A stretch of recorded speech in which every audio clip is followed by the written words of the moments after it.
Министерот за внатрешни работи Оливер Спасовски пресмета дека корупцијата во Македонија за 6 месеци се намалила за 22%.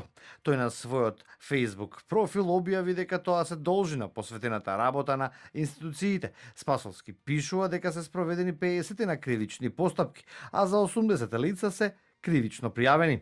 Злоупотребите на службената положба со коруптивни елементи 26, несовесно работење 9 кривични дела, примање подкуп 6, давање подкуп 4, по едно кривично дело перење пари и други приноси од кривично дело и потикнување во врска со злоупотреба на службена положба и овластување.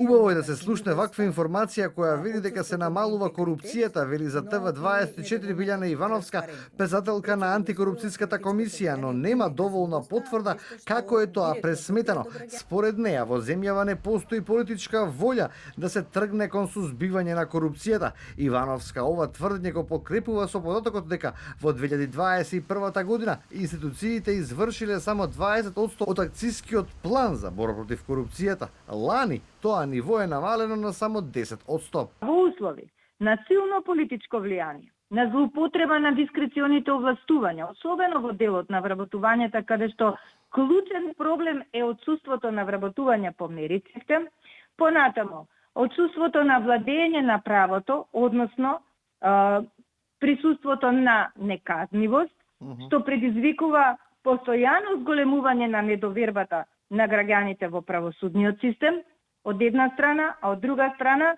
се наметнува пораката дека корупцијата во нашата држава се исплати. Дека состојбата со корупцијата не е добра, коментира и поранешниот член на антикорупцијска Ариф Муса, кој вели дека власта се обидува со избрзани решенија нешто да стори, но тоа не дава резултат. Потребно е системско решение со кое ќе мора вистински да застане на патот на криминалот и незаконието, додава тој. Денеска каде и да слушаш, што и да слушаш, од граѓаните се зборува само за корупцијата. Значи, како држава не сме давале можност да имаме некој, да речеме, започнат процес за борба против корупцијата и да оди постепено, корак по корак, да речеме, да се оди понатамо. Него само демагошки изјави на луѓе што се одговорни за власта, да речеме, пошто власта е таа што може да се бори против корупцијата. Граѓаните пак сметаат дека за вистински да се намали корупцијата треба да се почне од самиот себе си, но убедени се дека проблемот лежи во високата корупција. Ниеден тендер не поминува без корупција.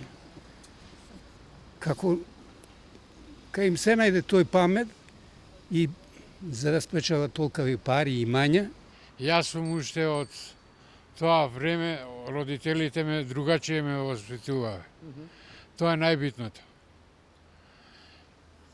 И не барам врски да би завршил некоја работа. Народот, прво, зашто народот бара пријатели? Затоа што кога доеш на шалтер, не може да свршиш никаква работа. Затоа што имаш луѓе што доаѓаат, што имаат пријатели, пред тебе чекаш со сати. Проблемот со корупцијата е нотиран во сите извештаи на Европската комисија за напредокот на земјава како еден од главните кочничари во процесот кон членството во Европската унија. Жестоки критики за корупцијата стаса и од САД, кои се разочарани од властите поради високото ниво на висока корупција, откаде испратија и свој тим на истражители да се борат со ова општествено зло.